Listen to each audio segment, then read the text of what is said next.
She's talking about ED and infertility, so wake up. Thank you very much.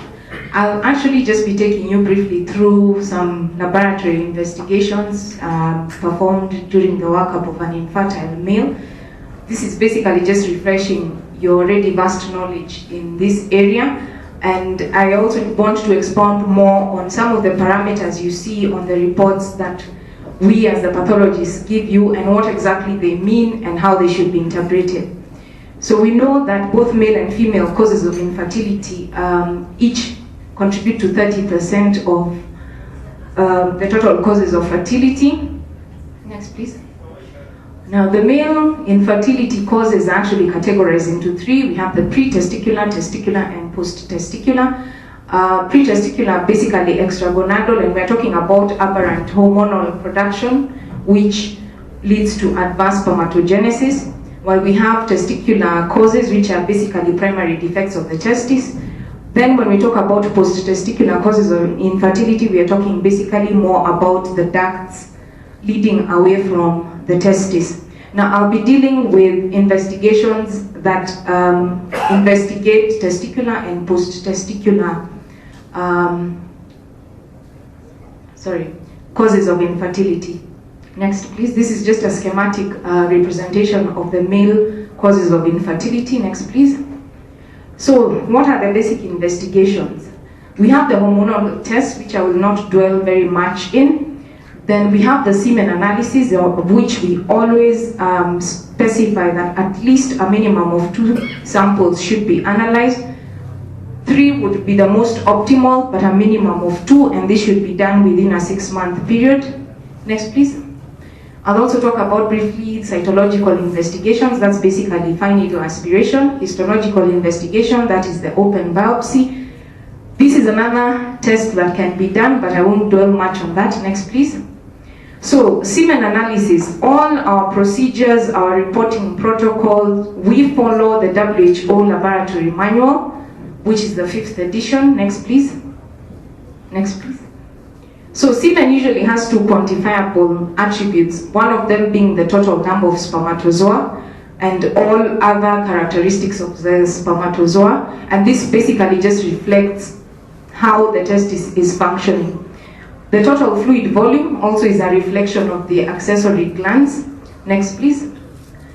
Now, usually, as with all other tests, the pre-analytical aspect is the most important. No matter how good a pathologist is, no matter how good the machines are, if the sample is not collected correctly, then the entire exercise is in futility and the results will be compromised. So we always insist on giving patients verbal as well as written instructions.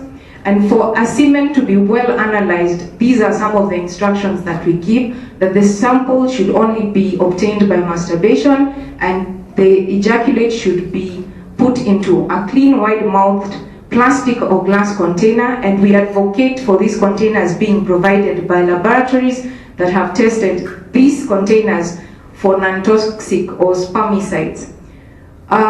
It should be collected, we advocate for this to be collected actually within the laboratory to reduce the amount of time spent between, transportation. Next, please.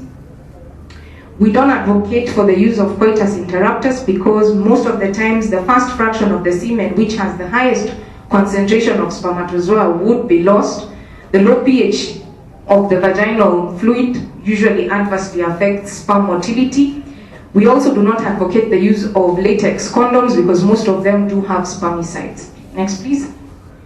The sample has to be, sometimes in certain circumstances, the sample might have to be collected at home. For example, if the facility does not have a place, for the collection, or if the patient is completely unable to produce semen. Now, if it is collected at home, the instructions are that sample needs to reach the laboratory within 1 hour, and during transportation, this sample should not be placed in temperatures below 20 degrees centigrade or higher than 37 degrees centigrade. If any portion of the sample is lost, this must always be indicated. Next, please. Now, for men who are completely unable to produce semen, we can do what is called the postcoital test, and this just basically determines the number of active spermatozoa in cervical mucus to basically evaluate for sperm behavior some hours after coitus. Next, please.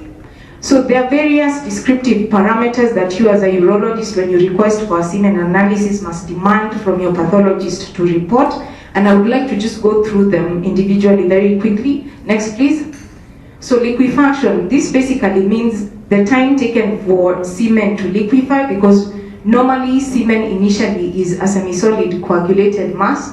The normal time it takes to liquefy is 15 minutes, but up to 60 minutes is acceptable. Anything above 60 minutes is actually considered abnormal and is a reflection of some abnormality in the accessory glands. We also have to report on semen viscosity, and this basically we test by either using a pipette or a glass rod, and we allow the semen to drop. Normal semen should actually form small discrete drops. Now, in cases where a very long thread of more than 2 centimeters is seen, this is actually considered to be high viscosity, which would mean that the sperm motility is compromised and the sperm concentration is also compromised, and it would interfere with detection of antibody-coated spermatozoa as well as the measurement of biochemical markers. Again, that would be a reflection of abnormalities of the accessory glands. The appearance of the ejaculate must also appear in the report. Usually a normal semen should be gray and opalescent. Sometimes we do get brownish to red semen, which basically indicates hemospermia. We've seen yellow semen, indicative of jaundice, and various vitamin and drugs being taken by the patient. Next, please. We also have to record the semen volume, because this is actually the best indicator of what is happening with the accessory glands. Next, please. Next, please. Low semen volume is usually characteristic of obstruction of the ejaculatory ducts. It could also be indicative of congenital bilateral absence of vas deferens, partial retrograde ejaculation, or androgen deficiency. Next, please.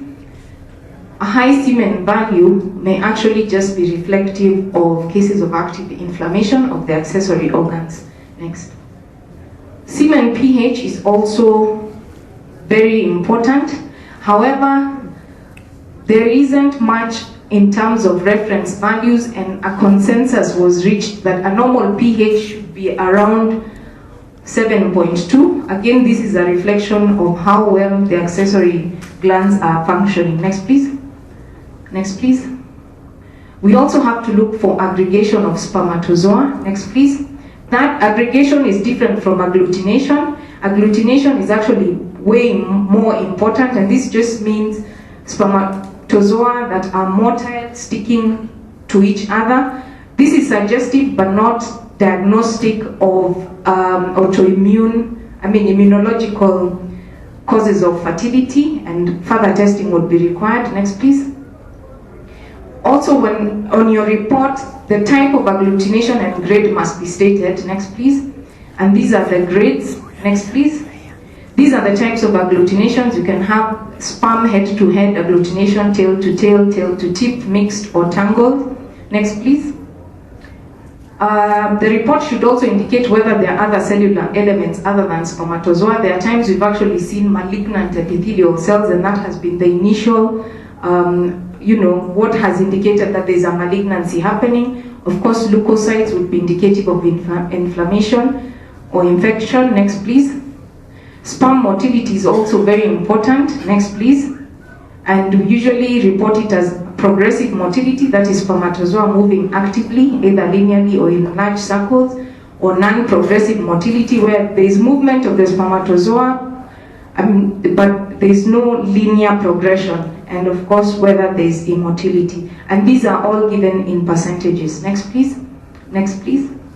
Sperm vitality is also something that should feature in the report, and this basically is just an indicator of where how the membrane of the spermatozoa is. Dead cells would probably have a compromised cell membrane, while viable spermatozoa would have well-maintained cell membrane. Next, please. Usually we use two tests. We can use the hypotonic or the dye exclusion method. Next, please. By the dye method, I mean we use a hypertonic solution. Cells that have compromised cell membrane would actually take in the dye, and they would have a tinge of the color of the dye. Next, please. Sperm numbers is actually one of the most important parameters, and we need to differentiate between sperm concentration and total sperm number. Sperm concentration is the number of sperms per unit per mil, while total sperm number is the total number of spermatozoa in the entire ejaculate. Next, please. We usually use a hematocytometer called the Nuber chamber. It's basically just a thick microscopic thick glass microscopic slide that is calibrated. Next, please. Sperm morphology is also important. A normal spermatozoa should have a head, neck, middle piece, and an end piece. This is how normal spermatozoa should look like. Next, please. We see very many abnormal forms. This is the normal. You can have very gigantic spermatozoa. You can have very small ones. You can have double-headed, double-bodied, sharp-headed, irregular body. Next, please. The other part of a semen analysis would include testing for antibody coating of spermatozoa. Next, please. And in this, we usually are more concerned with the IgA antibodies. Normally, it's IgA and IgG that you would find in semen. IgM antibodies, because of their large size, are rarely found in semen. Next, please. So there are two tests. You have two direct tests. Next, please. And we could also do indirect tests in sperm-free fluids. Next, please. There are optional procedures. If you're suspecting infection, we can go further and do microbiological studies, indices for multiple sperm defects, panleukocyte immunocytochemical staining. Next, please. These are the reference ranges. Next, please. So this is some of the terminology that you would see in a semen analysis report. Oligospermia, meaning less than 20 million spermatozoa per mil. Teratozoospermia, less than 14% of normal forms. Asthenozoospermia, less than 50% motile spermatozoa. Azoospermia is complete lack of spermatozoa. And necrozoospermia, high percentage of immotile and unviable cells. Next, please. We could also do biopsies, both open and fine needle aspiration, and the commonest cause would actually be to differentiate obstructive from non-obstructive azoospermia. Next, please. There are other causes of, other indications which would include obstructive azoospermia with concurrent varicocele. Next. Cases of primary testicular failure with concurrent varicocele. Next, please. There are other indications. Next, please. So what are the advantages of FNA over open biopsy? FNA is less invasive.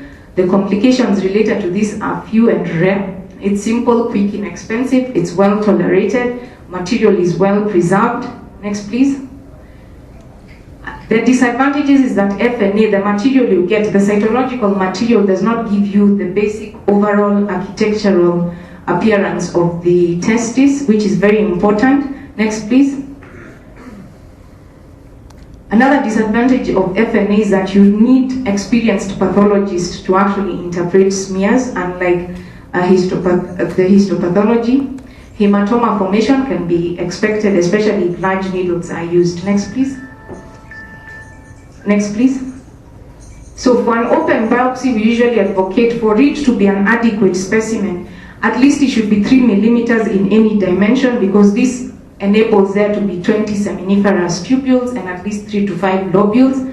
Bilateral biopsies are actually considered to be more ideal, because we know that a quarter of biopsies show variation in histological pattern between testes.